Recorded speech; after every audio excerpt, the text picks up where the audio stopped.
Hello and good evening. My name is Sharon Loudon, and I'm the Artistic Director of Chautauqua Visual Arts here at Chautauqua Institution.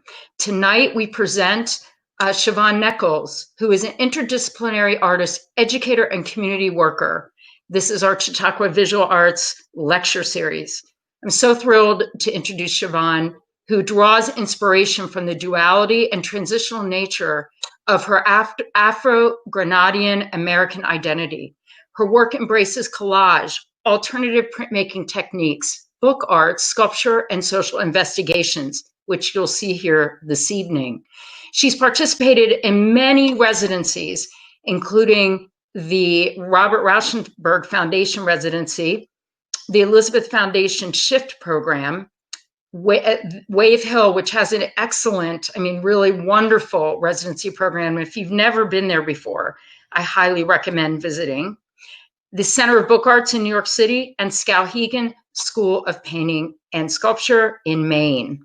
And she's received so many numerous awards, too many to count here. But some of them that she has received, she's received them from the Queen's Council on the Arts, the Foundation of Contemporary Art, one from the Puffin Foundation, Joe Mitchell Foundation, and fellowships from the Robert Blackburn Printing Workshop and the Manhattan Graphics Center.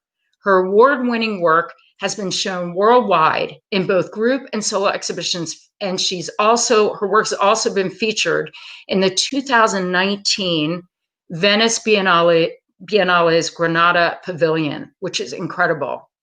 So what I love about Shervone so much is in her community work, she also has extensive experience and outreach in her curating exhibitions. And she's done so much in Brooklyn, as well as Philadelphia and other places. So Shervone received an MA from Teachers College at Columbia University and an MFA from Queens College and a BFA from the College of New Rochelle. So without further ado, I'd love to introduce Shervone Neckles. And after her presentation, we welcome you for an active question and answer period with Shervone. Thank you so much for Shervone for coming tonight. And here she is.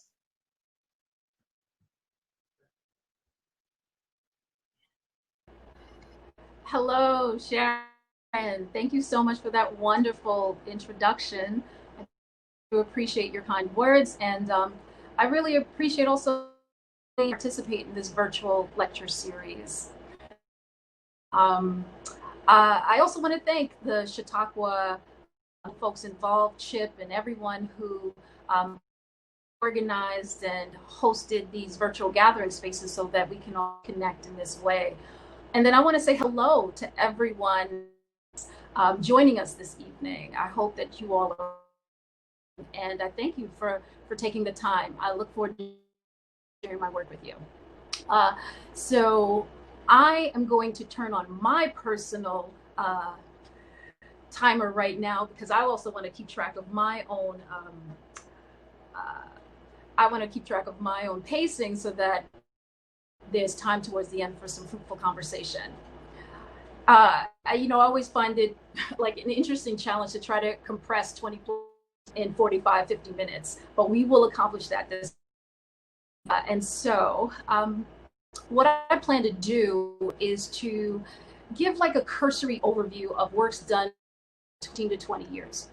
And so in the first half of a lot of images while giving context behind the work I do. And then during that time, you'll get a sense of the range of experimentations and investigations that I do into ancestral memory, theories of form, metaphysics and cosmology, ontological realities, and counter-myth, aligning all of those areas of interest. Core, my work is about reclamation and healing. And so in the second half of my presentation, what I'll do is go into 3 specific current bodies of work and everything that I'll talk about in the first half, but I'll go into the real thinking and making processes behind 3 bodies of work. So I hope that makes sense to you all. I hope it sounds good. and just checking in, seeing if we're good to go. All right. Well, then, without further ado, let's get started. So, as Sharon mentioned in our in her introduction, I'm an artist, I'm an educator, I'm a community worker, an arts administrator, and I'm based in Jamaica, Queens, New York.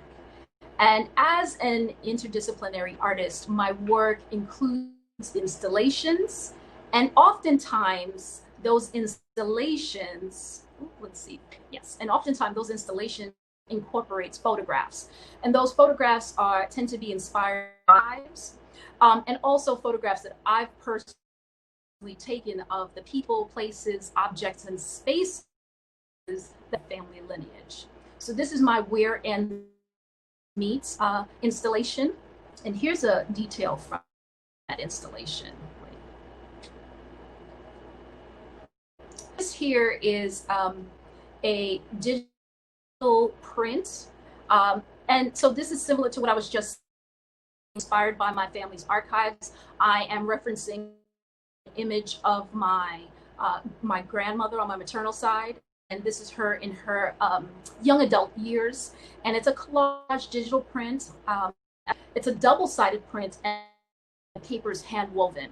On the back side of this print is an image of myself in my teenage years, young adult years.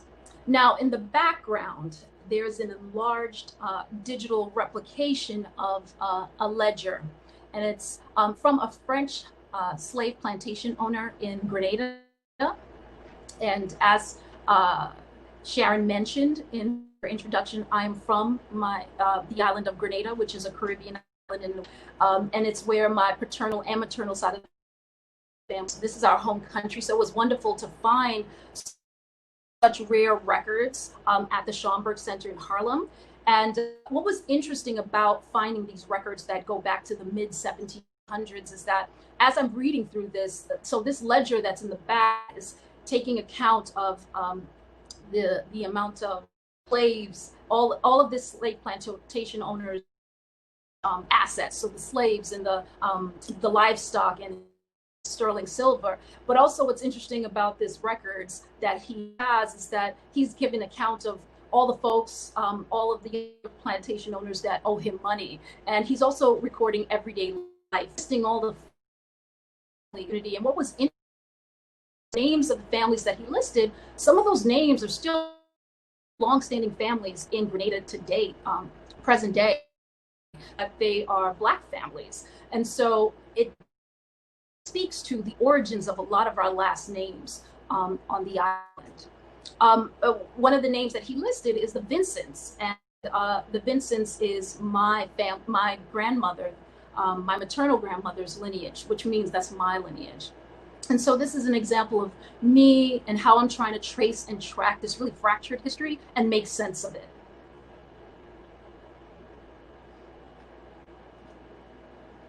So along with working in installation, I also work in sculptures. And so this is my Tales of Red Rag Rosie and Little Miss Pinky series. You know, any way I can try to incorporate fabric and textiles in my sculpture, I do. Here, I'm channeling seamstresses in my family. I come from a long lineage of self-made, self-taught entrepreneurs, so seamstresses, mechanics, healers, beauticians, musicians, orators, culinarians. I mean, you name it, that we have no shortage of creative folks in my family. And I really think I make due quality in my work to that entrepreneurial spirit. So here I'm channeling the seamstresses in my family, and in this piece I've learned to repurpose my fabrics and materials and make a story quilt. This is a double-sided story quilt, so this is the back, and in the front it tells the origin of Red Rag Rosie, and in the back is the end of the story. So this is Red Rag Rosie running, and this image is replicated on the ground here as a rug. And it's an actual rug with rug backing. You can walk on it. And it's about 5.5 feet long in length and by 5 feet wide. And I also make another story quilt in the background on the back wall here. But this story quilt is made through me making dolls, so fabric stuffed dolls, and assembled into this installation and story quilt that you read in.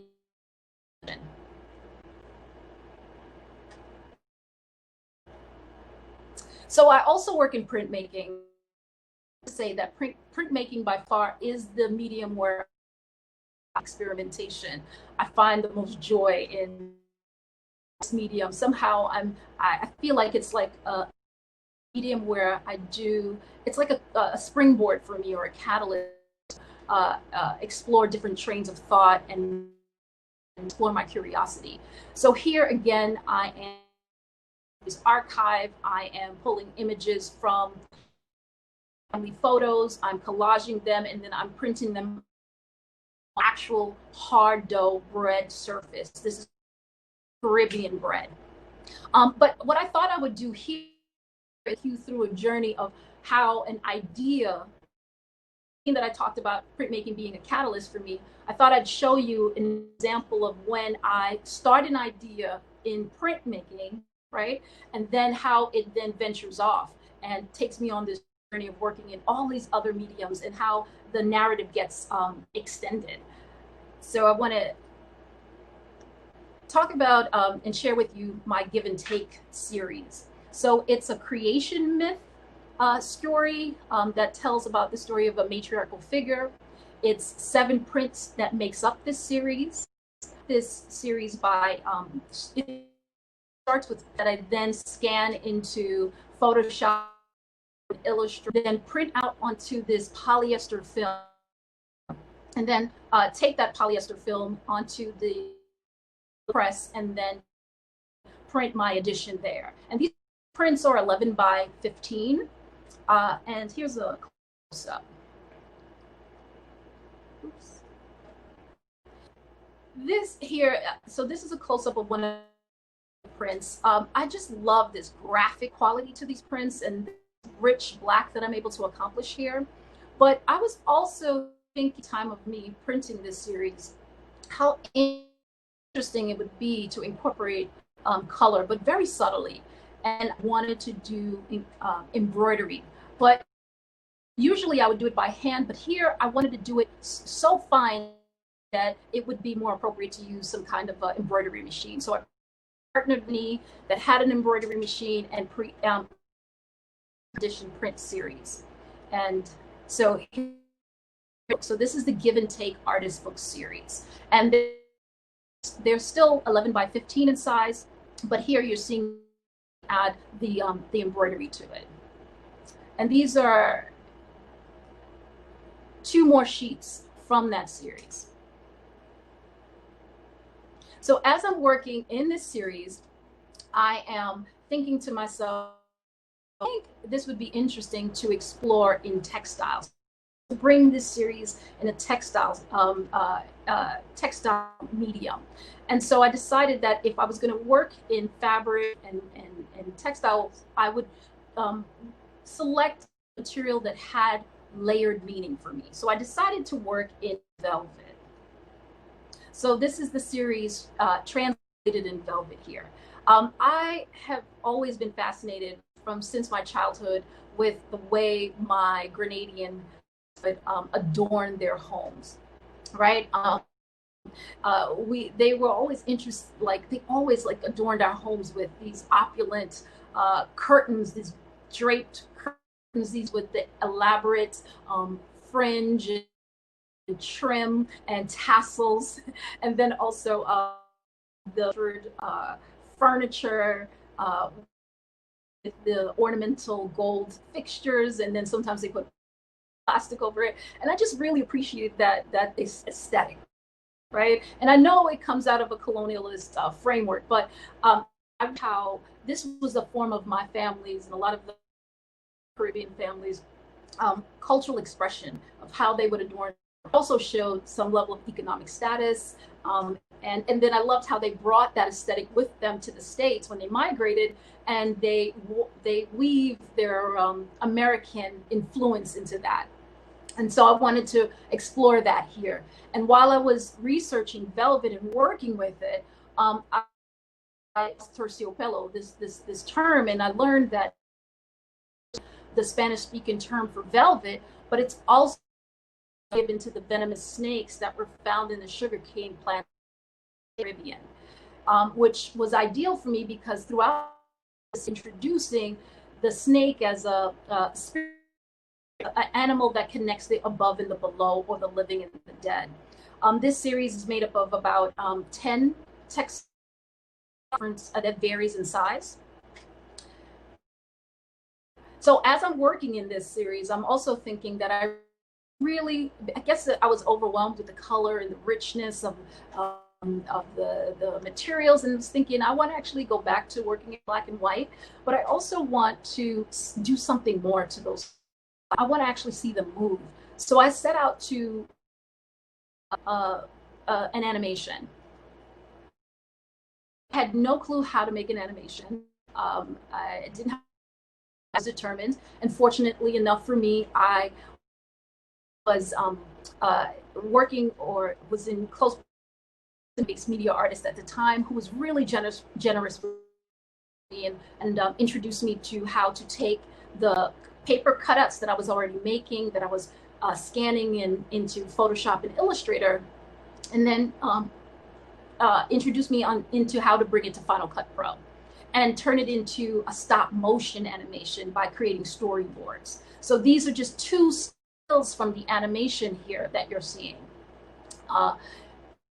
This process of making it, it reintroduced that I hadn't in a long time. I must have made about storyboards in order to make about a close to 3-minute animation.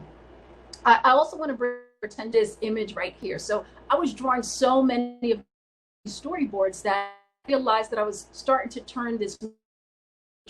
By now, you probably noticed that this is one of my ideas that I'm constantly returning to, and you notice that she has this ponytail in her head, and here I started realizing that I was drawing these so many times, tools, these hatchets and axes, so many. Starting to see that I was kind of referencing how her ponytail was kind of sharp, these sharp edges, similar to these. Like, oh, that would be interesting to merge this matriarchal figure and then this object, and what would happen. So in show you how I bring this idea to fruition. Before we do that, I want to show you two more images or stills from the animation. So I got so into this process that I decided I wanted to turn this into a trilogy. So Give and Take is the first in the series, and now I'm on to the second iteration. My plan was to start the animation. A number of projects I was working on, I just put it on hold and started this year.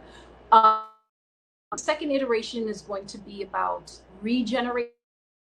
So I actually think that the timing is perfect because of all the conversations that we're having now about how do we reimagine anew? How do we re-enter this discourse around regeneration feels like a great source of inspiration to seeing what imagery I'm going to create for this next animation as a result of what's happening around me. So a few months later, I actually meet this. I share about this project and this idea I have, and we decided to partner and bring that idea to fruition. So here I am taking this matriarchal figure again, and instead of making this object from scratch, I wanted to see what it would be like to actually consume an existing object with this matriarchal figure. And I was really satisfied with the outcome, but I decided actually to stop this project here. I wanted to pause it. I wanted to shelve it, just write my proposals and create my budget for it, because sometimes, I had this vision of what I wanted this project to be. And sometimes in the moment I'll recognize that I don't necessarily have the full capacity to realize the project the way, rather than force it, I'd rather shelve it for research to find the right partnership, right? The partnership with the expertise, the funding, the facilities, and the time to really realize this project. To create this kind of a tool shed that one or two people can fit into, and as they walk in, they're surrounded by, and the walls are covered with all of these utilitarian tools. And these are tools that some are recognizable, but many are not forms. But the common thread between all of these would be this matriarchal figure that's kind of emerging from them. And these are tools that one could use to cultivate oneself and nurture oneself, nurture the land, instruct things, or if necessary, so I'm really looking forward to realizing this project, and I do have some ideas about some partners to do it with. But I really want to just take you through that journey of how an idea started off in these prints, and then they took this journey of exploring all these different mediums and really extending and expanding these narratives in this way. So now, along with working as an interdisciplinary artist in installation and sculpture, or printmaking, artist books, I also work in social investigations. And I call them social investigations rather than engagement or social practice, which you might hear folks refer to this process as, or this discipline as. But for me, there really are questions, because they start off with a question that I have about something that's impacting my life. And then what I do is then I reach out to my immediate circle and ask them those questions as well. And then I extend those questions to an extended circle of folks around me, reach out to experts and industry professionals around these specific questions that I'm asking or querying about. And then once I feel like I've gathered up and I have enough findings, I create some kind of a response, a visual response, a happening. And so my creative wellness gathering station is that for me. It's my response to exploring illness as a consequence of oppression that marginalized communities face in America, globally, but I was thinking more specifically of my community. And I was thinking about how those illnesses get compounded over a period of time to the degree that they become these physical restraints that then become so compounded that they get passed on from generation to generation. So they become transgenerational illnesses. And so I was trying to figure out, well, how can I create some kind of for us, by us, preventative care initiative that can prove that, complex systems of and patterns of change could actually be built through relatively simple interactions, exchanges, and gestures. So it could happen through my creative wellness, right? Where I can actually go out into my community, because this was community first, and then I was invited to other communities to bring, just to engage folks and invite folks to have conversation about and hope to channel in some way through conversation, recall some of the herbal remedies and rituals, their everyday ailments. And in the process of our conversation, share with them, invite them to sample the wellness tea and all the herbs in the cart to mix and make the tea, and learn about the origins and medicinal properties that are connected to all of the herbs and tea. So I think it would be remiss of me if I did not also other professional hats that I wear along with being an interdisciplinary artist. So I'm also an educator. I started my career as a museum educator, then went on to work in community art, mostly in the Northeast, and then I did a short stint in the Caribbean, St. Vincent and the Grenadines, and then returned and pursued a second master's in art education with certification at Teachers College. And then from there, went to work in the Department of Education in New York and taught in a public high school. Now, while I was there, I was also a visiting instructor at in their art and design program, and I was supporting and preparing emerging artists and educators for their K through 12 certification. Once I felt like I've done all I wanted to do in art, to leave that industry and pursue arts administration. And that's what I've been doing for the last 8 years. I've been the artist programs manager of professional development at the Joe Mitchell Foundation, which is an artist endowed nonprofit. We celebrate the life and work of actor Joe Mitchell, and we also fulfill her wish to opportunities to visual artists, and we do that through grants, residency, and other artist-centered initiatives. And my work is to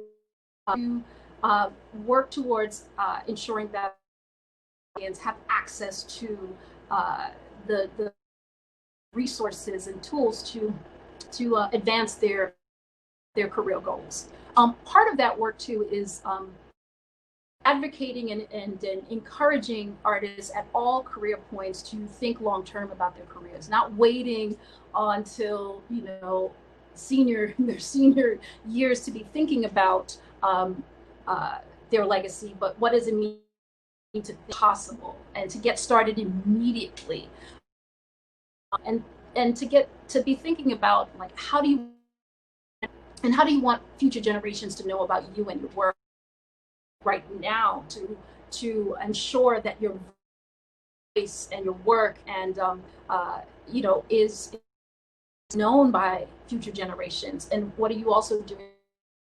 Legacy, protect your business to ensure that it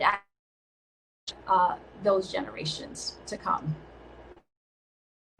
So I also want to talk about some of the personal roles that I play, because I always think it's important to bring my full self to all in the virtual space. And so a mother. I'm a mother to 7-year-olds, and I raised him with my partner, Jose Miguel Ortiz, who's also an artist. He's a painter and muralist and educator and arts administrator. So we have very similar career trajectories. And this work, this is one of my favorite families. He's probably about 4 here.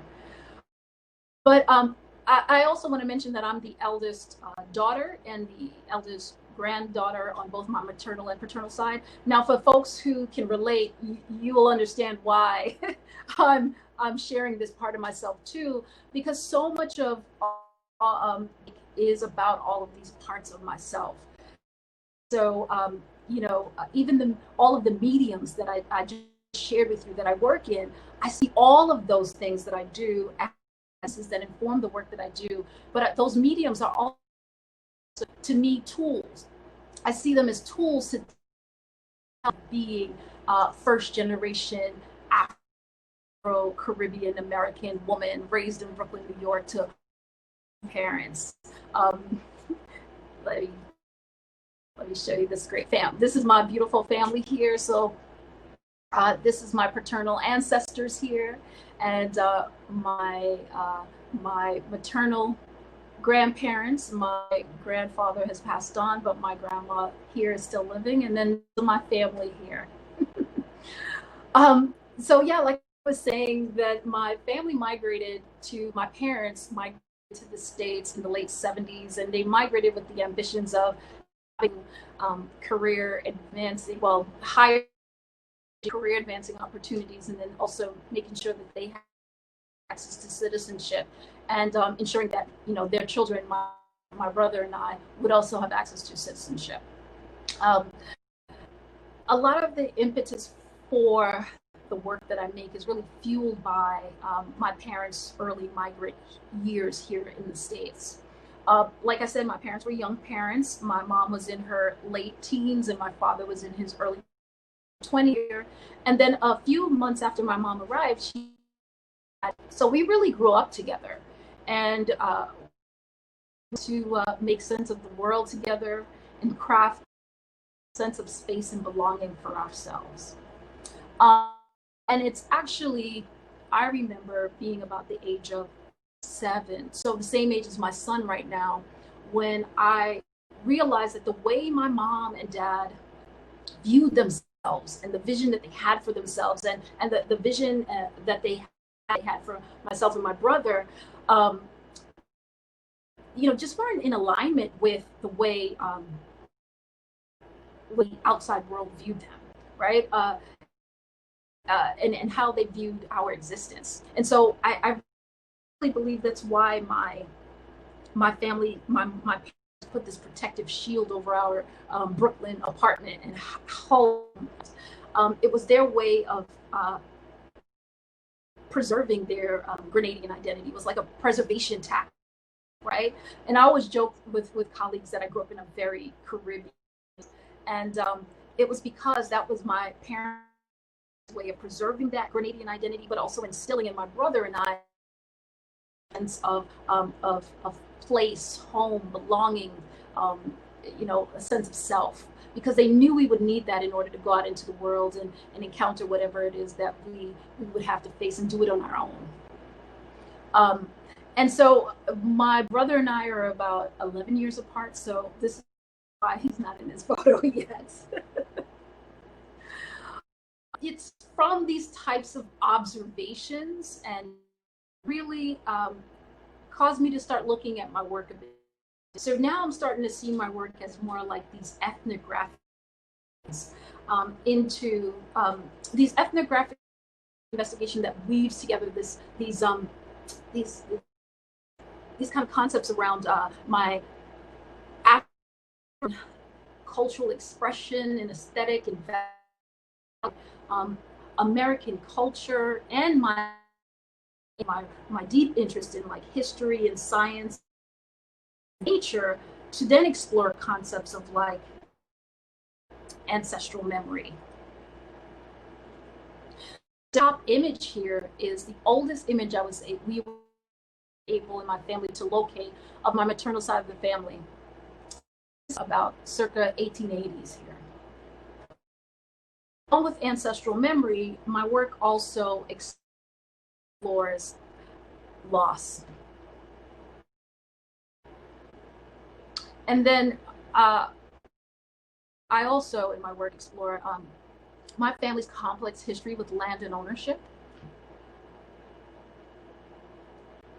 as well as self-defining identity narratives. So exploring my Black girlhood to womanhood, from innocence, awareness, to maturity, to motherhood.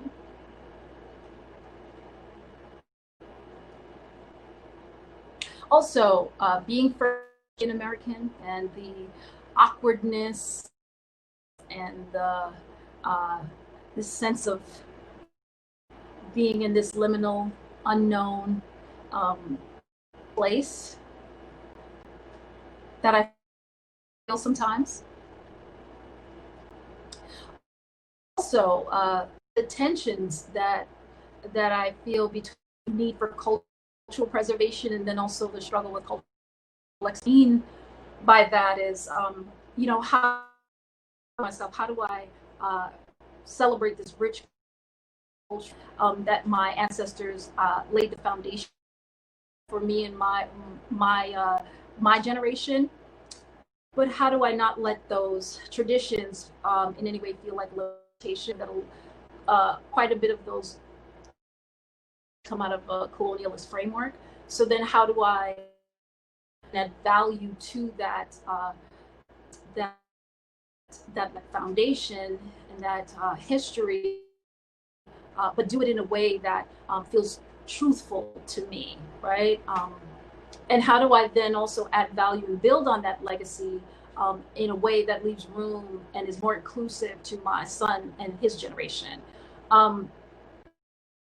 Many times as a child, I think back to how the elders in my family, did things. They always said that they were doing things for me, right? It was in my best interest. But I also think about, if things with them, alongside them, how I'd have a better understanding and feel more prepared. That I have my own son and I have my nephew.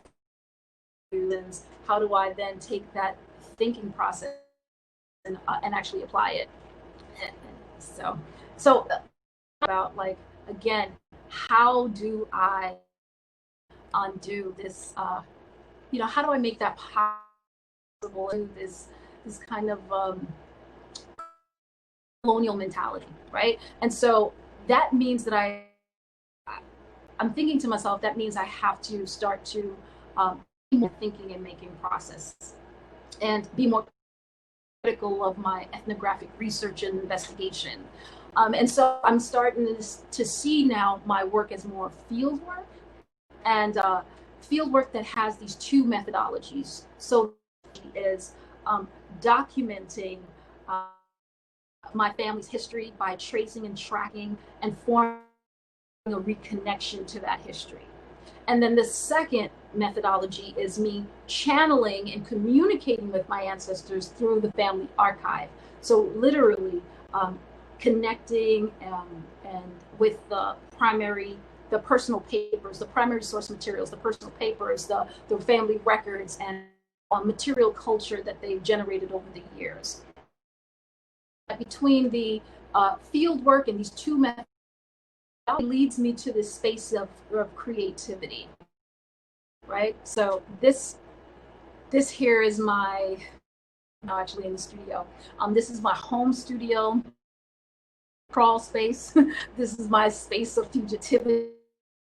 But it's the space like what Robin Kelly in his book Freedom Dreams talks about creativity as this radical imagination, right? Or what Caribbean poets come out, and Derek Walcott, poets and scholars, they talked about the space of creativity as this between space, this nation is cultivated, or Caribbean is created. But it's actually Hortense, Black feminist scholar, who I really appreciate of this space of creativity, where she's in this focus on the interiority that is a tactic that we use to work towards gaining that agency, and that agency towards that space of liberation. And so if that's the case, then I see that these bodies of work that I'm about to talk and share more about, I see these as my tactics towards gaining agency and working towards that of reaching that space of. So this here is Provenance. It is a print and textile series that started in the fall of 2017 and then in the summer of 2019.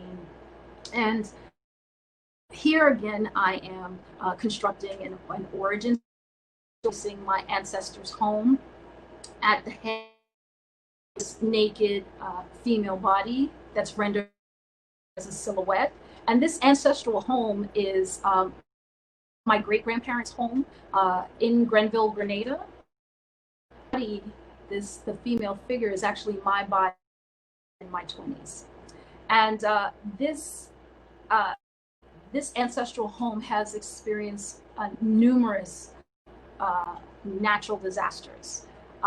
But, and I really think that it's to that lineage of resilience that I'm constantly addressing throughout my work. So these are, this series is these polyester plate prints that I was showing you earlier in my Give and Take series. And these are 11 by 15. They're all provenance. I printed this series as 50 in the edition. Half is facing east, and the other half is, to me, home is in both directions. You'll manipulating the surface with embroidery and beadwork, collage, and I'm appropriating and manipulating the surface as a way of speaking to or trying to address notions. I'm trying to work through these notions of selfhood for myself. I'm asking myself a number of questions in each of these works here. So I'm asking questions like, how do I free my Black body? How do I free it from the vestiges of servitude? How do I free it from trauma? How do I free it from exploitation? And how do I reclaim my home, right? And how do I reclaim my land? How do I reclaim myself? Throughout the series, I was reading quite a bit. I was returning to the past, and I was pulling out quotes and quotes, and some of them serve as like inspiration for some of these pieces. And one of them in particular that I wanted to share was the one by it was in Beloved by Toni Morrison, where she says, freeing yourself, claiming ownership of that freed self is. So throughout the series too, you'll notice I am using quite a bit of gold, embroidery lines, repetitious lines, trying to mimic these kind of energy fields, these electron density and contour maps. I'm really trying to see if I can somehow synthesize these physical and sensorial energy. I'm trying to see if I can mimic or demonstrate our interconnectedness, or our sense of wholeness and oneness. or I was also thinking about like these of Ubuntu, right? We are because I am. So again, talking about interconnectedness, but also universal principles here of push and pull and give and take.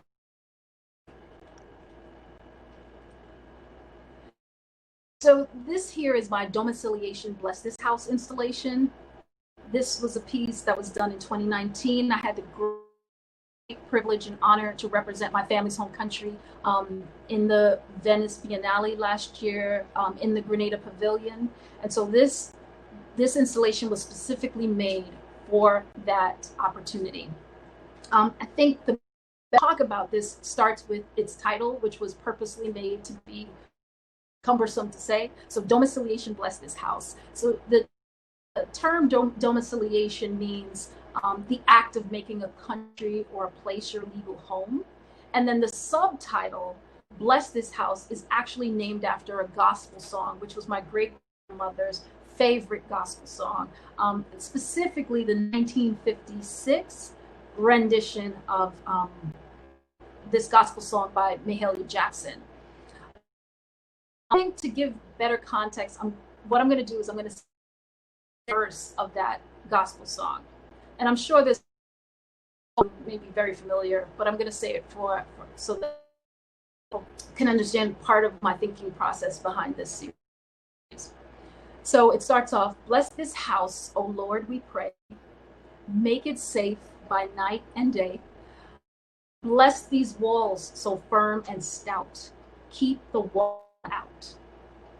So I was thinking a lot about why this song meant so much to my great-grandmother, and she loved it so much because she passed on her love for this song to my grandmother. Then my grandmother passed it on to my mother, and then on to me.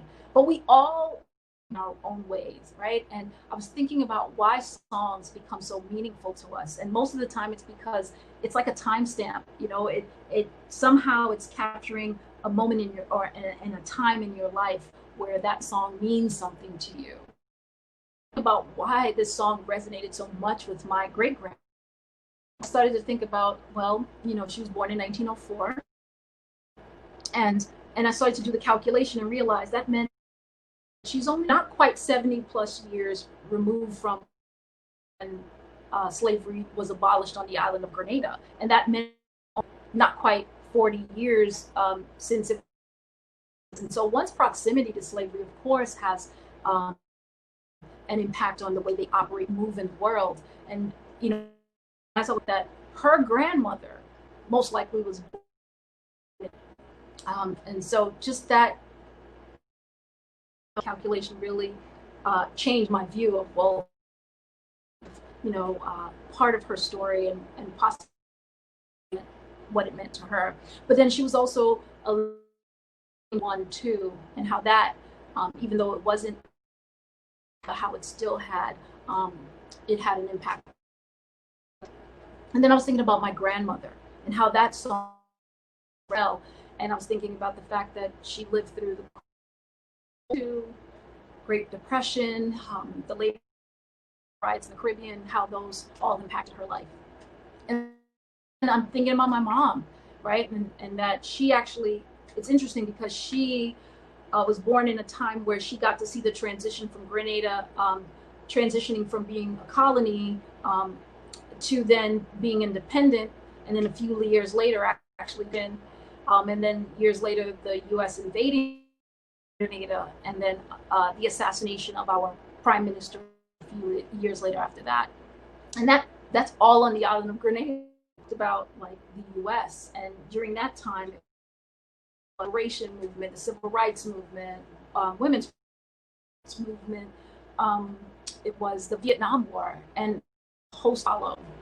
And my mom's timeline and mine, and then I'm looking at where we are right now and how that song resonates. And then I'm thinking about my son now, me passing this song on to my son and what that means for him, especially growing up.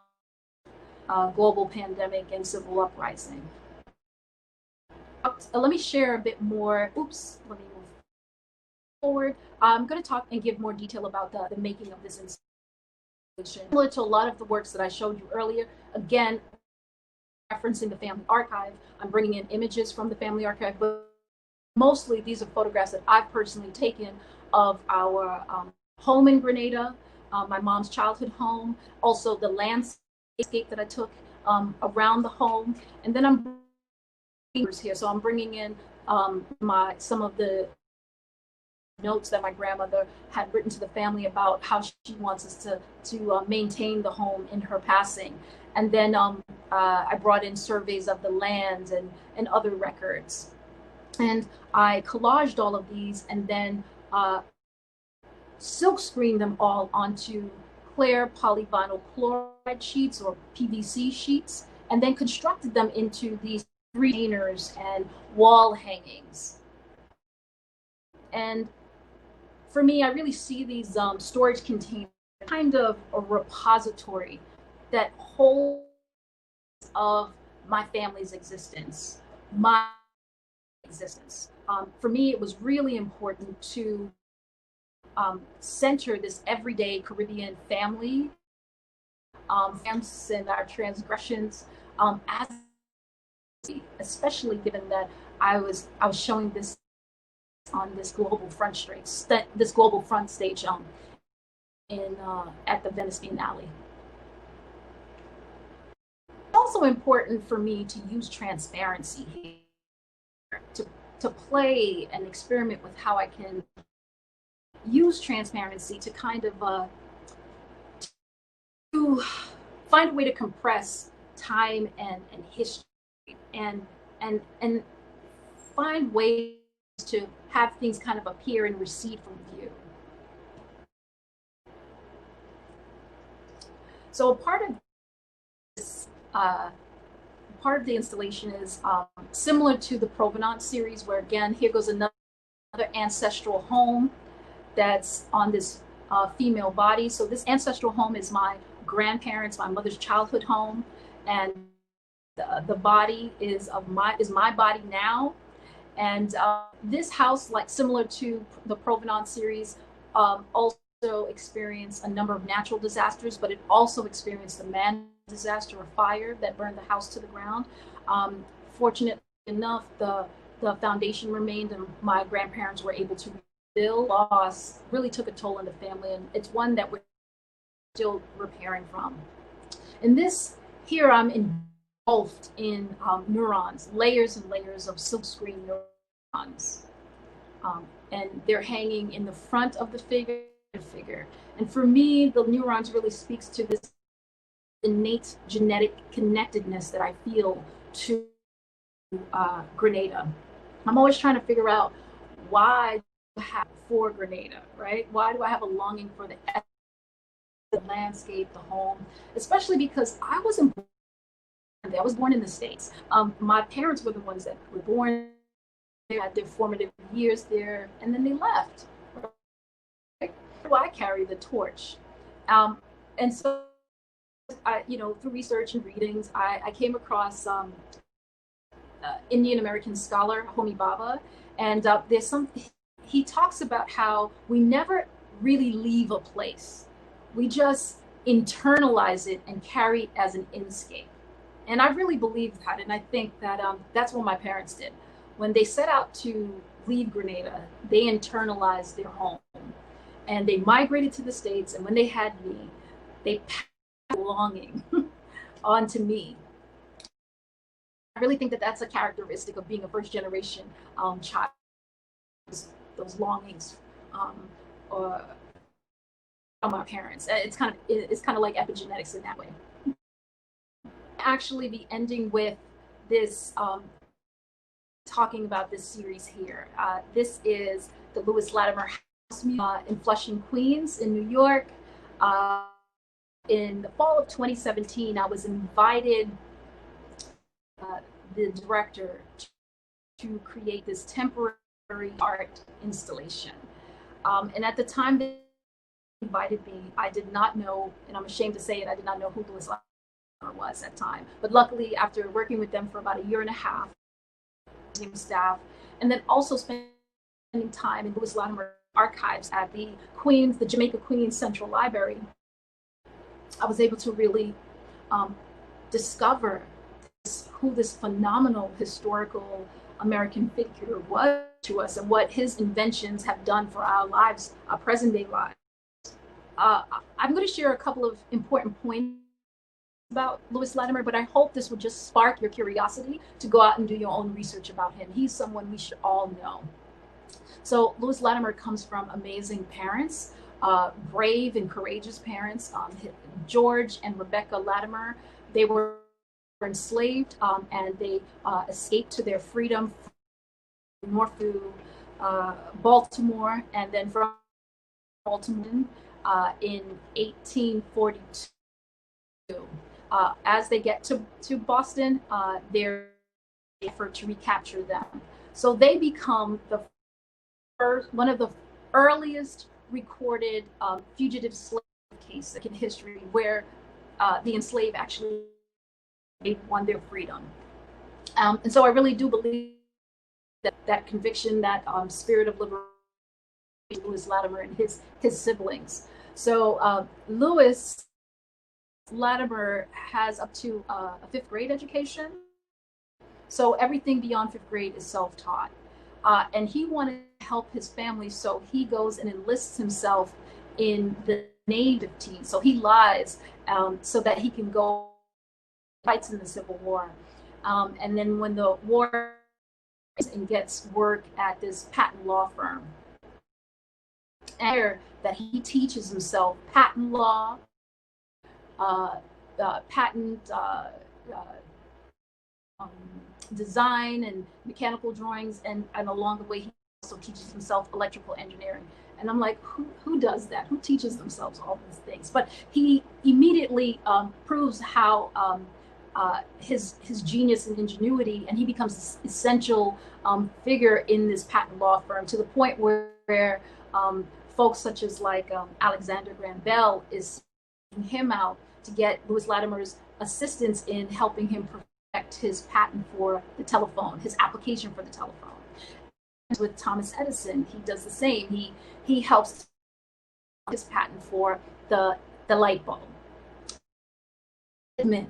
To the incandescent light bulb allows in the way of the way processing, the specific processing of the carbon filament in the incandescent light bulb, which causes it to last longer and to be more cost effective. He made that. There's so many other inventions that he made, and also improvements that he made to inventions that has impacted our lives to this present day. And so I think you can, why it was a tremendous honor to be invited to do the House Museum, but also the amount of responsibility I also feel to pay respect and homage to this great American. So it was important to me that I used his archive as a source of inspiration for the design that I would put forward. And I created two proposals. One idea with a big budget, and then I also created a second, which is a more modified, practical project and budget. The House Museum was able to secure funding for the practical project and budget. And so what I did was I literally took inspiration from his patents and mechanical drawings, created an abstract design, and then silk screened them onto what do you call those? And installed them in the garden. And it was a great project. We were able to actually take those same designs and screen them onto tote bags and buttons and create a whole fundraiser also for the museum. But I have to say, I continue to carry a torch for my big budget project, I should say, and I promised myself that if the opportunity came where I could submit that project, I would. And a few months later, that's exactly. Beam Center reached out to me. They're a Brooklyn organization that is about big idea projects and connecting young people to literally teaching them and taking them through the steps of how one big idea by working in collaboration. In the process, being introduced to how the humanities, STEAM disciplines work together, and hopefully different possible careers that one can have in contributing to making big ideas happen. So through this, I was able to bring in the Lewis Latimer House Museum into this project. And so now we're all working together. And this image here is of the Beam Center with their Beam Fellows, which are just 18 to 25, and the Lewis Latimer House Museum staff. We visited earlier this year, February of this year. And so the goal for me, this is the project here, this big installation called Beacon. It's important that I created a sculpture that was educational, had a presence, but wasn't intrusive. I wanted something that would be activated by the public. I wanted to be able to connect Lewis Latimer's life and legacy to the public. I wanted them to be able to see themselves in Lewis Latimer, and this, for me, this light bulb and specifically the replication of the carbon filament from his patent design is a metaphor for the tensions that between our interior and exterior world. I was thinking about how Lewis Latimer, 1848, and then died in 1928, right? I was thinking about how he had to constantly negotiate the outside world's perception of him. Think about it. During that time, you know, what it meant to be a Black man during that time, and what was the outside world's perception of him, right? But he knew who he was, right? He knew what he was capable of. He knew about the kind of imagination and ingenuity that he had in him. So it's really a celebration of that interior spirit, that will, that conviction, that and ingenuity. And so there's that when folks passes by this piece, if you're 10 feet away, the filament subtly glow, right? And it's a way of acknowledging that inner spirit. And if you, as you get piece, it illuminates and gets brighter. And kind of the quality of light that the incandescent light at that time, specifically the carbon filament that Lewis Latimer trying to replicate the quality, the warm light that it would evoke. And so that's it. I really do appreciate you all for listening. If I have listed here the website for this project. We plan on installing it this fall, and you can follow the project there through that site. I know that Sharon and the team is going to share that link. You can also follow it through my website and also the Instagram through Instagram, and you can see the updates on the project. It will be installed, and it will be there for about 8 to 10 travel to a park in Brooklyn. So more details shortly. But again, thank you so much for your time, your attention, and I look forward to connecting with you all afterwards in conversation. Thank you.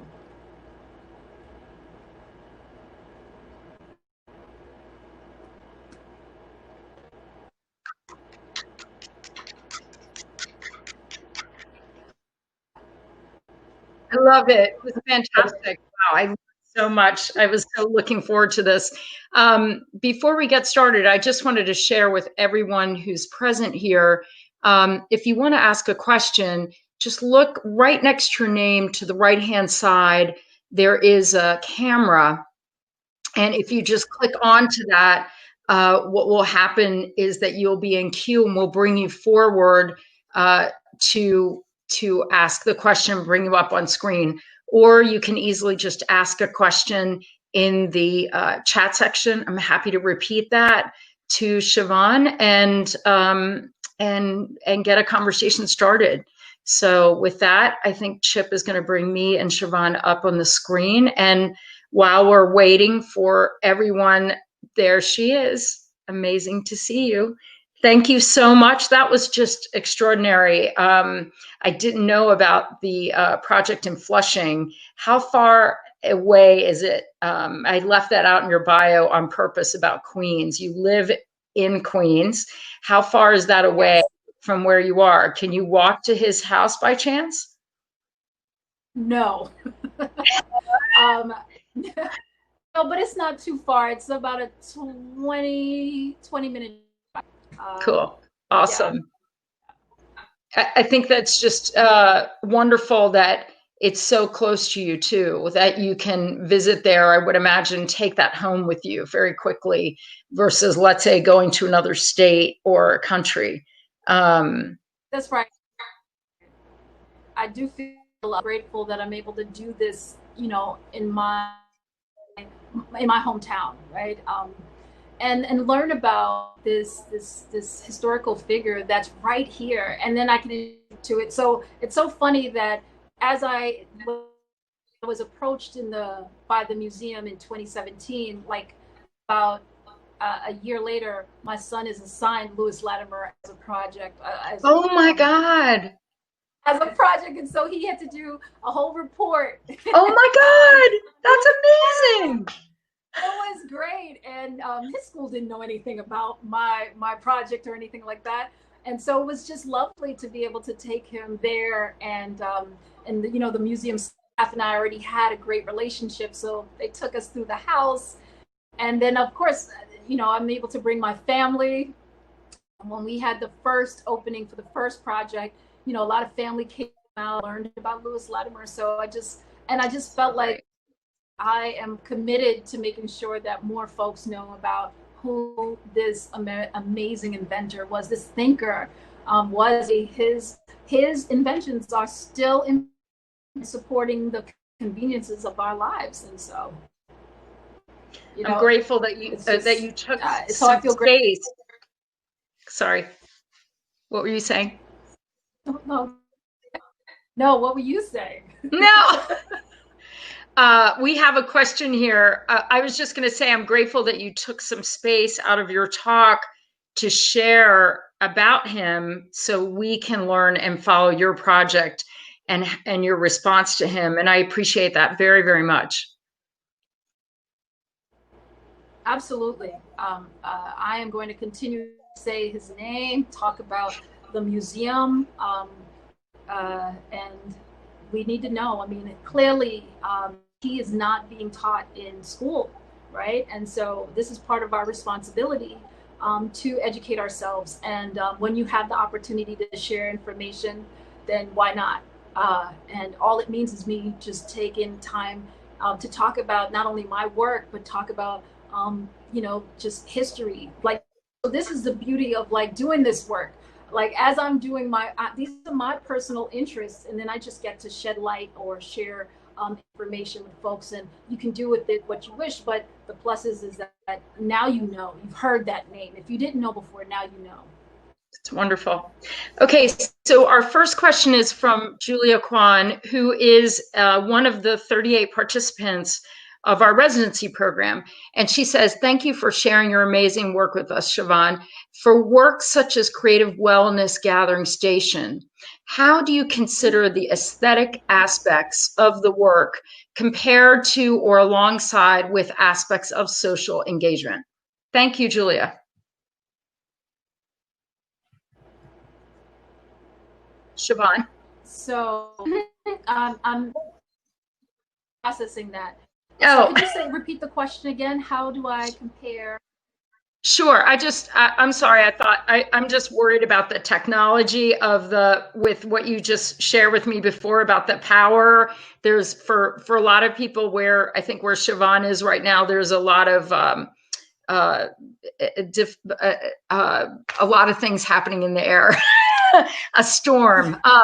So she says, for work such as Creative Wellness Gathering Station, how do you consider the aesthetic aspects of the work compared to or alongside with the aspects of social engagement? And before you answer, for anyone who wants to ask a question themselves, just please press on your camera and we will bring you up to the screen.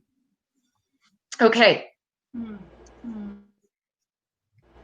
I think my response to that is that this Creative Wellness Gathering Station was about, I was addressing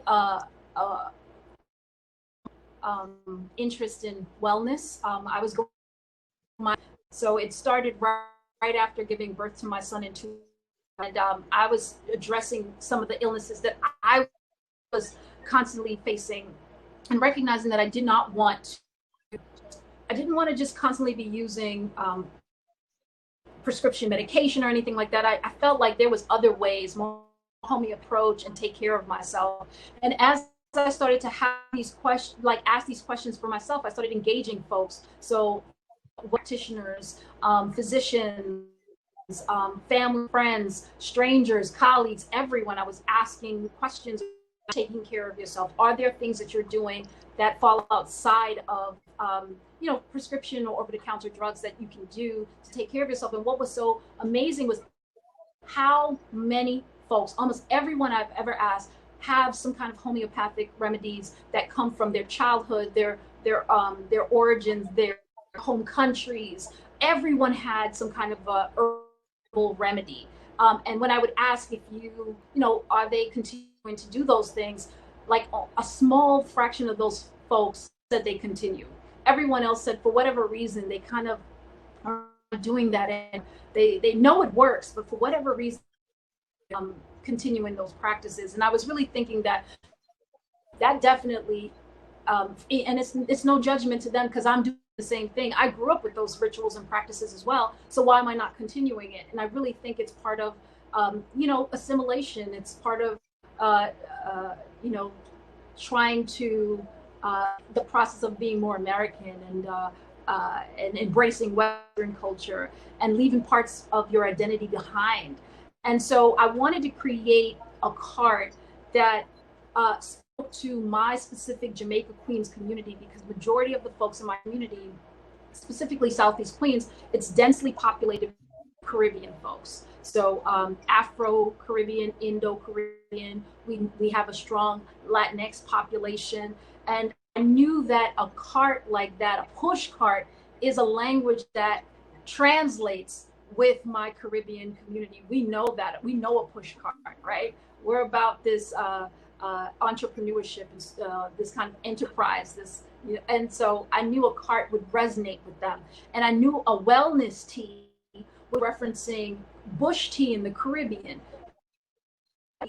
to the community that I was trying to engage. Right? I knew that if I came with my tea, I came with these herbs on the cart, and folks, many of the folks, right? So the way I presented myself, I knew that could connect, and really that's where my it was thinking about place. It was thinking that I wanted to connect with, and I really wanted to connect with them because a lot of the ailments I was facing are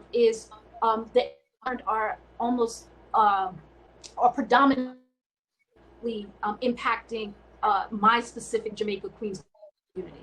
And so all the herbs on the cart addresses those specific medical concerns, those health concerns. And so all of these things were very much designed for my community. Like I said, it's a for us preventative care initiative. And so because of that, I wasn't concerned more about like how, it being an art happening at all.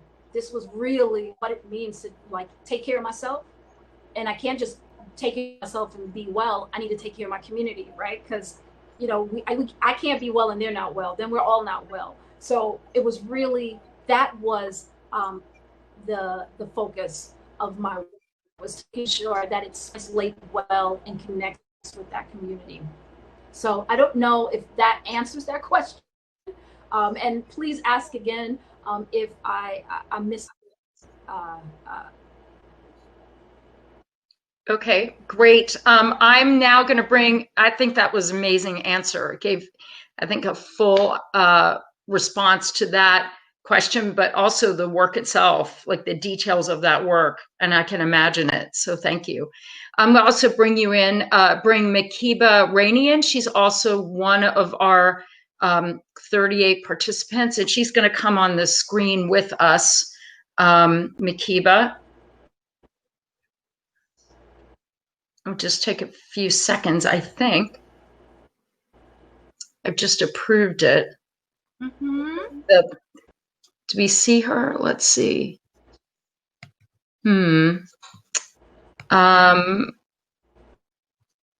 Chip, can you maybe help us with this? Because I pressed the camera, and these are these technical things that I'm still trying to work out here. Sorry about that. Okay, so Sharon, while Chip is working on that, I actually do have one more thing to add to good. The last participants too. So one of the things I didn't go into detail about was that there is an exchange that I do at the cart, and maybe this would answer the question more specifically. So once folks engage me in conversation, we talk about all of those remedies. They learn and the healing properties connected to the herbs in the cart. I invite folks to take tea to go. They can make their own bag of tea to go. I invite them to leave an offering, and it's not, the offering is that they take a pinch of whatever herbal blend that they mixed and they put it in a little sash. They write their name and where they call home. And the goal is that eventually I'll collect enough of these little sashes, these little offerings from the public. And to date, I have over 1,000 of these. And the idea is that I'll construct some kind of a shelter or some kind of a, some kind of a space that one can walk into and read all the names, read all the places where people call home, see all the little herbs. And then people left me all kinds of other little things in those sashes. Literally took the community to make that. So that's the aesthetic. That's the product of the piece. That will be the outcome. So hopefully that also is the other part of that the person was asking about. Wonderful, thank you. And Julia, in the chat, if you can see you can see after, as we mentioned, she's exclaiming her enthusiasm in response. So while we're waiting for Makiba, she had some technical issues. Jason Elizondo has a question. He is. They are one of the participants of our residency program, and they ask, can you please talk a little bit about using your family archive and how or if working with your family's history has been cathartic for you? And Jay, I hope I asked that question correctly. It is. Okay. Sorry. Absolutely. It is a healing process. That's why I said earlier in the beginning of my presentation, this is about reclamation and healing. The more, instead of looking for inspiration outside, I realized just through going family photos and encountering all of these journals, and my great-grandfather wrote an autobiography, and reading that and realizing that, why am I looking outside for inspiration when all of it is sitting right here? There's so much about the family.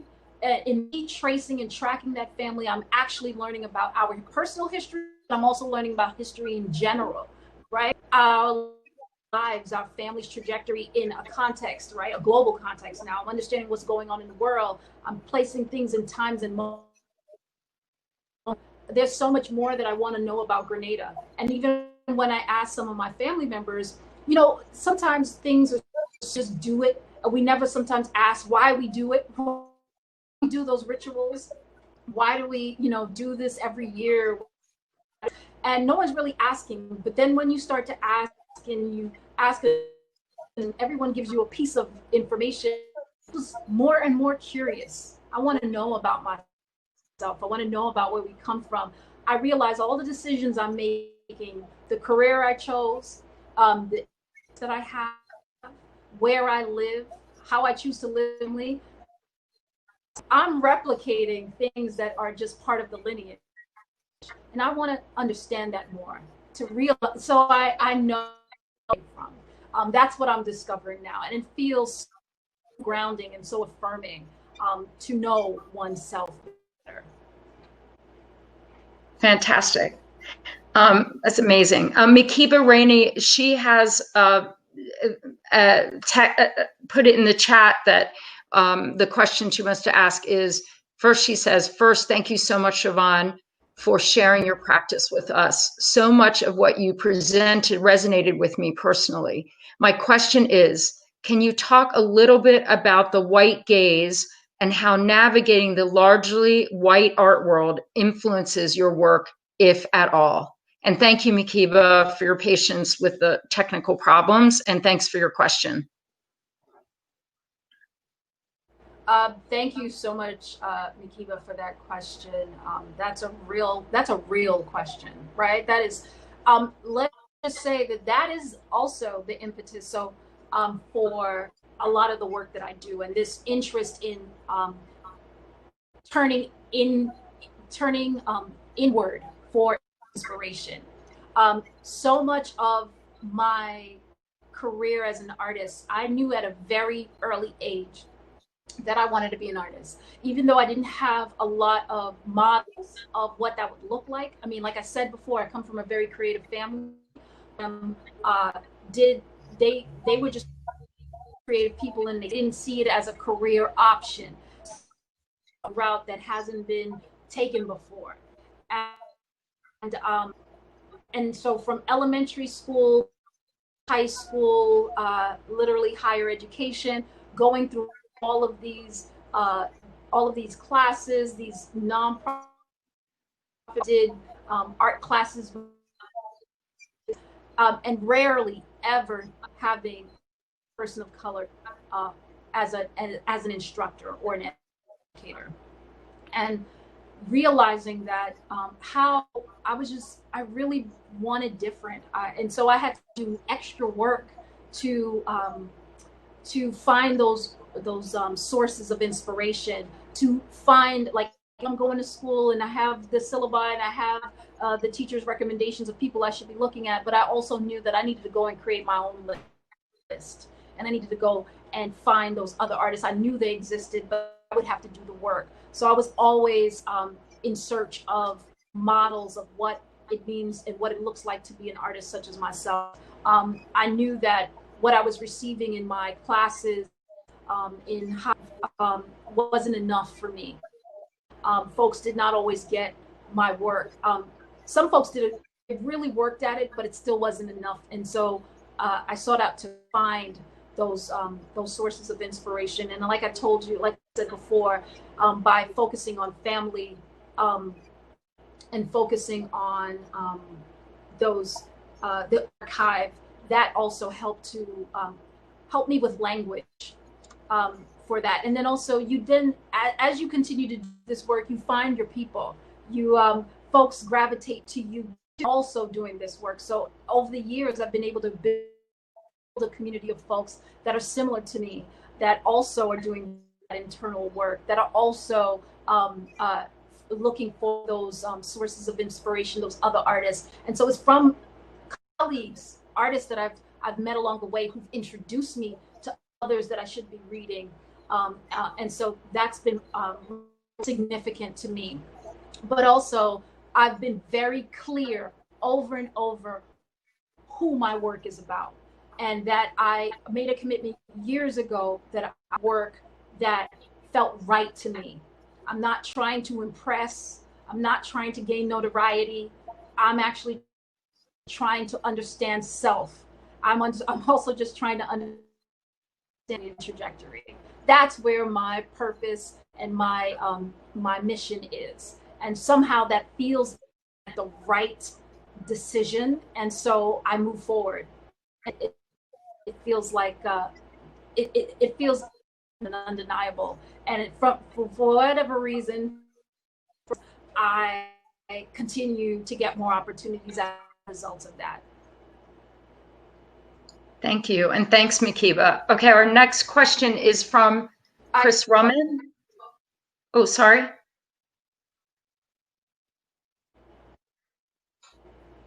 Here we go. Hi. Thank you for everything you shared. And I think that I saw your work at the Colored Girls Museum in Philadelphia, and I was captivated by it because I got to see it in person. So it was really cool and special. I'm so glad to be with you. My question is kind of, it's being formed, but it's around these ideas of like belonging. You spoke about generational and lineage, and I think I think when you are also speaking about what it means to be a first generation, like I really also resonate with that, with belonging to a place, but it's sort of in the imagination of another. So I guess I think the question that I'm circling is around like a network. It seems to me that your practice is trying to hold a whole community, a whole like group of people, which in my mind is a bit opposed to like sort of like maybe traditional Western ideas, which is more about the individual. So I wondered how you could relate in a way to the idea of many or community versus like the sort of singularity, and how do you make space for that within the art world, or like how do you kind of clear out some more room? Does that make sense? That's good. Thank you for all these great questions. Well, I think that concept of being in community comes from my childhood too. So, once my parents migrated here, then, many more cousins and siblings migrated. And so all of us younger cousins grew up together, and we took care of one another. And it's kind of like you're responsible. You roll deep, you go everywhere together, you do everything together, you share things. And so I grew up with that, right? We were in a new place. We have each other. And so that has just been the way I've lived my life. But I get what you're talking And I do think, again, it goes back to starting with self. I think that I am able to hold space for thinking about, I'm allowed to also start with self, like what are my questions? And then and what are the things that are that I'm trying to address? What am I seeking? And the thing is that in me focusing on those inquiries I have for myself and about the world, there are others that also are asking those same questions too. So I think in me being and doing that work and research, there's also this need to share knowledge, right? Whether it's through the actual work itself or in community with other artists, through the choices I do doing community engagement work, which is always about being inclusive. I think that translates in that way. And it's really a value. Like I said, I grew up with it. So it's become such a value that it's not like I set out to intentionally say, I'm going to involve everybody. But for whatever reason, because of the things that I'm addressing in the work, people, like I said, gravitate to it. Their concerns are very similar to others in my community, whether they be in the art world or not in the art world at all. But somehow it resonates. So it's part of how I even conduct myself as an administrator as well. So literally in every aspect of my life, these values are centered, and this is, and so I think it's so fluid that sometimes I'm not even being too intentional about it, but it's happening anyway because it's ingrained in what I do. I don't know if that's answering your question, but feel free to ask another. No, I feel like that was great. I appreciate it. And thank you for sharing your practice. Thank you, Chris. Thank you. Thank you for joining and asking a question. While we're waiting for other questions, Shervone, so I've been dying to ask you this. So you talk about, the purpose of for yourself and self and your family, which is so deep and clearly your work is an extension of that. It's deep within you. So then how do you choose your peers and your community around you in New York or elsewhere? And what does that community mean to you? Thank you for that. Again, it goes back to it's all in the decisions, though, where I choose to who I choose to be in community with, the choices I make in the work I do, whether that's what I do or what I choose to do as voluntary work, the things I believe in, the where I choose to, even where I choose to be in leisure. All of these things somehow connect me to folks that are whose values align with mine. And working at the Department of Education for some time, and then teaching folks who are also working towards being teachers, a host of folks. And then there's all of these artists that I've met along the way. So a lot of the colleagues that I have now go way back. These are not new friends. These are folks, gathered along, so doing similar work and value similar things, and folks who we've bartered, we've shared, I learned from. Folks have educated me on some of the areas of study or places I should go. Going to residencies was also huge, because through that and talking about my work, they would educate me on people I should meet, people I should read, other residencies I should do, places I should apply. I literally feel like every opportunity that I get, someone from that experience introduces me to the next thing. And it's just been this beautiful, generative, and then I make sure that I'm doing the same for others too. And I'm so committed to opening up that door wider, so that some of the work I had to do on my own is less for the next group of artists that are coming up. It's important to me because that was the I think about myself as this, 7, 8-year-old, knew that I was going to be creative, knew I was going to be an artist, but not seeing enough. I'm thinking about that young person in high school looking for stuff. I'm higher education in those crit groups. Where is that voice that gets what I'm trying to do?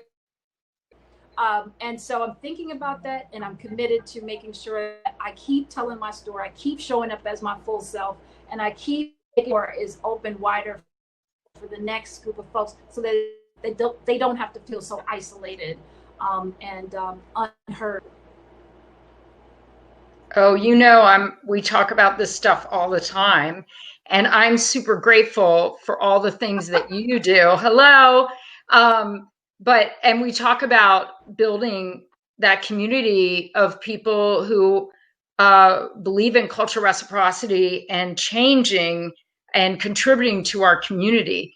I would say, not to speak for you, but from our conversations, we don't see as many people diving into that. And I just wonder, how do you think that practice that you're doing in your work and all the things you are doing replicates? Like, what within community, like how can somebody take information from you and then actually go ahead and create that bridge to practice it? Those little steps.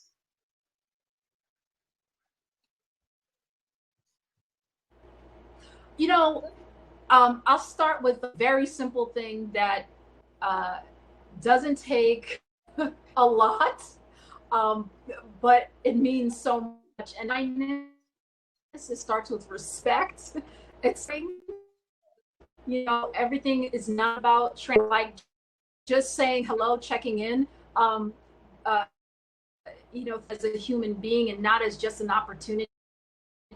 Because right. That sometimes is what happens in the art world. Just walk away feeling used, exploited, taken advantage of. And the work we do is already hard. It's not always appreciated. It's totally unfunded, right? And we don't need to also be difficult and within the ecosystem. We need to be taking care of one another and cultivating one another. There's so much need for all of the voices that that are not getting presented and represented. So I think it starts with a level of just care, kindness, respecting, and making sure we check ourselves too, like work ourselves. We carry our own biases, right? And so right. Really active self. It really allows for folks you to then engage with folks in a way that's a lot understanding, respectful, and that's what we could really use more of. Cool, thank you. So that's awesome, inspirational as always. So my husband Vincent has a question, but I want to ask. I'll leave that for last because we have. I want to put forward, and he won't be upset about this, of course. It doesn't matter. I want to put forward our participants of our program. And Amy Cousins asks, I'm curious if you talk more about your choice to transition from education to administration and how it relates to your larger goals and mission, and what kind of different impacts an artist can make in each role. Thanks so much. Yeah, that's a good question. So I remember when I decided to go into education, it was because I need to see more representations of myself as specifically in the arts. And then when I felt like I did all I wanted to do in education, I decided to then move because I also wanted to understand, have a better understanding, a full view, a bird's eye view of the art industry. I art education side, but I've now wanted to understand the mechanics of this art industry. And I'm always curious about how a thing works, right? And so the only way to do, I always had all these opinions, right?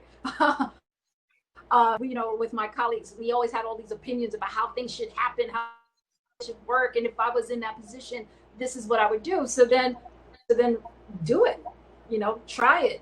And yes, I have gotten better on understanding how relationships are fostered. That's significant in the art industry. An educator, an administrator, an artist, a practicing artist with a studio practice, in the gallery world, in the museum world, everything is about relationships. How to conduct oneself, how to negotiate and advocate for oneself is so big. And I learned that from this work. I also learned about things take time, moving more strategically.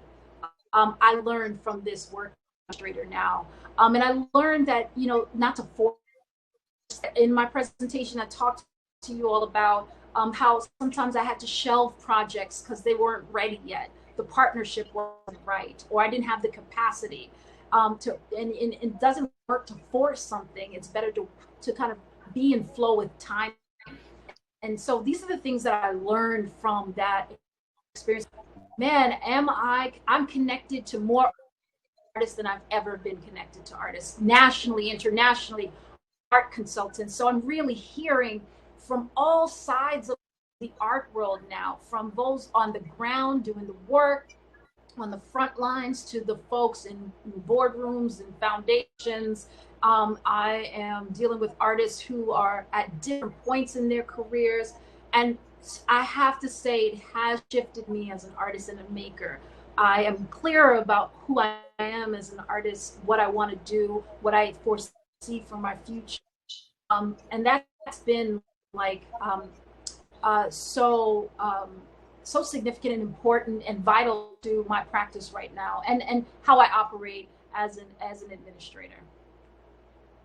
And you are tremendously generous in that role.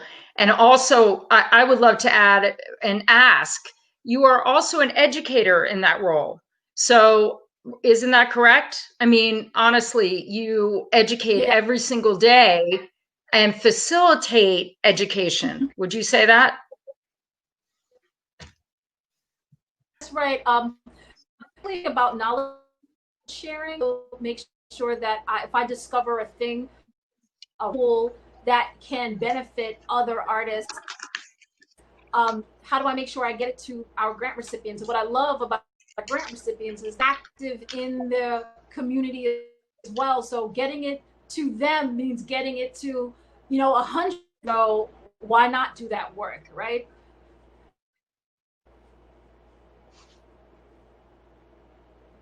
Yeah, I think that's great.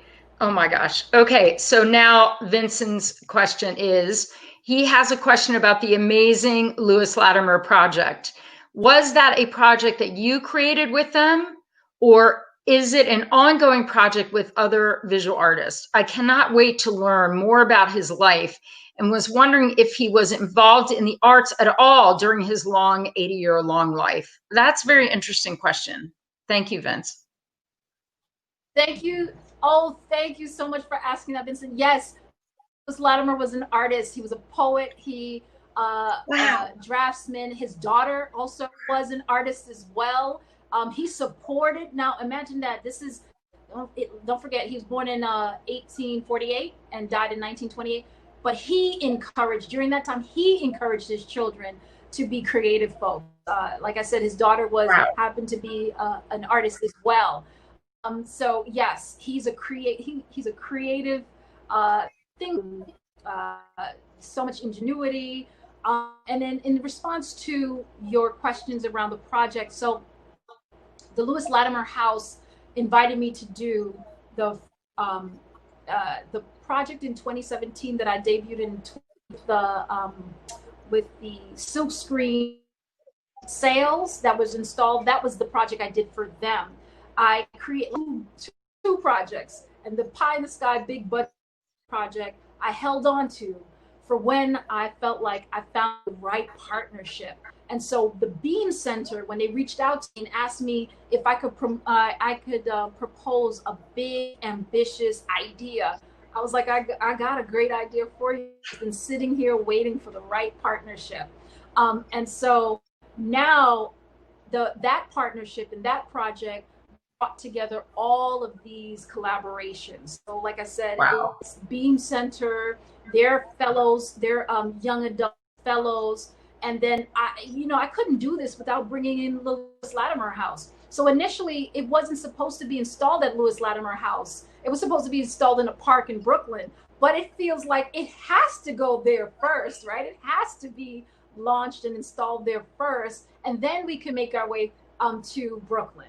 And so it's through bringing that organization and connecting the Lewis Latimer House Museum to the Beam Center. I felt that's a partnership that is important to establish, not only because of the work that they both do, continue this relationship beyond me, right?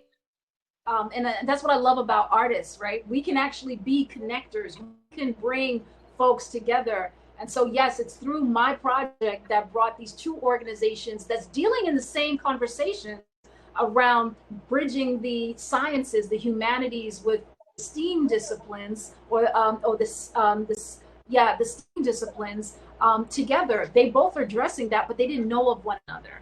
And so it's through an artist that's able to initiate, facilitate that partnership and continued relationship.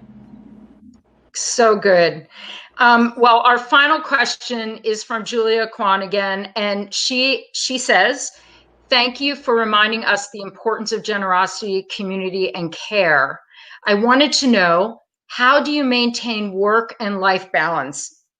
How do you rest and care for yourself to continue to live and work?" I'm sorry, I'm trying to hold back my laughter right now. How we talk about this often, but I would love to know the answer from you. Oh yes, that is always the challenge. Man, again, it takes a community, right? I literally, first of all, my partner and I'm grateful to have a partner that understands my work, my personal mission and purpose, and total support of that. So, this goes back to one of the earlier questions about like community and who do I keep around me. So it starts with my partner. It starts within the house. And so I got a partner that gets it, understands, and similar to me. And there. And so we working constantly in communication about time and spaces for me to get this work done and to pursue these ambitious projects. Then we're fortunate enough that we're living in New York, and our both sets of parents are here. Parents are around, and so we're able to shuffle him back and we get his grandparents' time so that we can then pursue our personal interests. I also am very disciplined about my studio time. Sometimes I work throughout from evening right through Sunday, literally just in the studio, pumping out the work. I do spend a lot of time doing research and doing a lot of prep work. And when we were not in a quarantine or in this social distancing state, and I was commuting, I would do a lot of reading during my commute time, a lot of preparing and planning. I stopped feeling guilty about not being in the studio all the time years ago. Now I see all the time that I have, whether it be traveling, commuting, downtimes when I'm not in the studio, anything outside of my administrative time, I see that as opportunities to prep myself, plan, and think through what I'm going to do when I'm actually in the studio working. Time is of the essence. So when I'm in the studio, in the physical studio space, there is no time wasting because I did all that prepping and planning, making sure I have all the supplies I need. And then my studio's in my home, so that also allows for me to kind of roll out of bed and get right in the studio and literally work till the crack of dawn, get a few hours of sleep, and then go at it again. I'm very gracious with myself. I recognize that I can't always keep that momentum going constantly. I can't burn the midnight oil all the time. I do need times of rest. I do need times to just read and consume information, and just not make. To me, there's a time for making, and then there's a time to like rest and build up one's energies and ideas again. And then there's time to go out and see work, consume work, talk. And then there's also the need for administrative time. So like really being very pragmatic and strategic about how you plan out your time. When you're doing studio work, when you're doing administrative work for your practice, when you're applying to grants and opportunities, it's all important. And then to find time to be in community too, not get stuck only in working in the studio, have time to resurface and get out there and reconnect with folks. So, it's a balance, but just recognize that, just be gracious to yourself, take care of yourself. That's first and foremost. And then craft out the time, create schedules. I've been doing it. And ask for help when you need it. And that's good. You don't have that time to give. Amazing. Well, with that, I'm going to let you go back to your own personal time, because you don't have a lot of time. All these things, it seems, all these things you're doing, you're amazing. Thank you so much. I'm inspired by you. I tell you this often.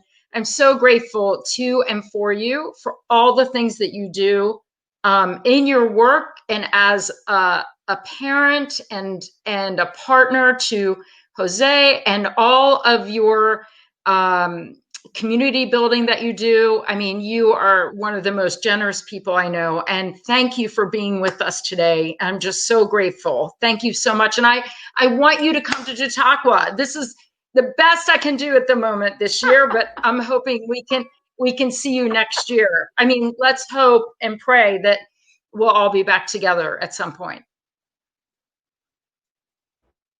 Sharon, thank you so much. And everyone that's joining us, thank you for your questions. Thank you for your attention. I hope that you all continue to take care of yourselves, be well. And again, Sharon, thank you for this opportunity to share and connect my work within the world. Thank you, an honor. And right after you next week, we have, do you know Julia Bottoms by chance? She is an artist in Buffalo, New York. No. She fabulous. So I'm really excited that she will be here next week, and she's also offered to connect with the students for studio visits. And what I really want to do with her is since she is in Buffalo, New York, having the opportunity that maybe some of our alumni who come back to Chautauqua can actually physically connect with her, because it's so close in region. But she'll be with us next week. And then after her is Seth Rodney, which is going to be amazing. Oh, that's wonderful. So I don't know Julia direct, but her work is exciting. And so that should be a wonderful talk. I'll try to chime in for that and listen in. And then Seth is amazing. It's going to be good talks. Exciting series, Sharon. Wonderful. Thank you. Well, thank you. You made it that. I'm so grateful. And we're going to close out by this video that comes on with, here it comes. There we go. This is part of our virtual porch, and we are a nonprofit organization. And our mission at Chautauqua is, someone was just telling me the other day, one of our donors was saying that Chautauqua started as a source of social gospel, and the idea of, if you take the religion out of immanence and how, quote, God is in all of us. And so I really appreciate the opportunity to be in this position for you to come with us, and hopefully you'll continue to collaborate with us in the future. So I can't wait to see you here at some point. Oh, it'd be great. I'm looking forward to it. Thank you. And with that, I wanted to say good night to everyone. We look forward to seeing you this coming Tuesday at 6:30 p.m. Eastern Time for Julia Bottoms, who will be with us that evening. Thanks, everybody, and good night.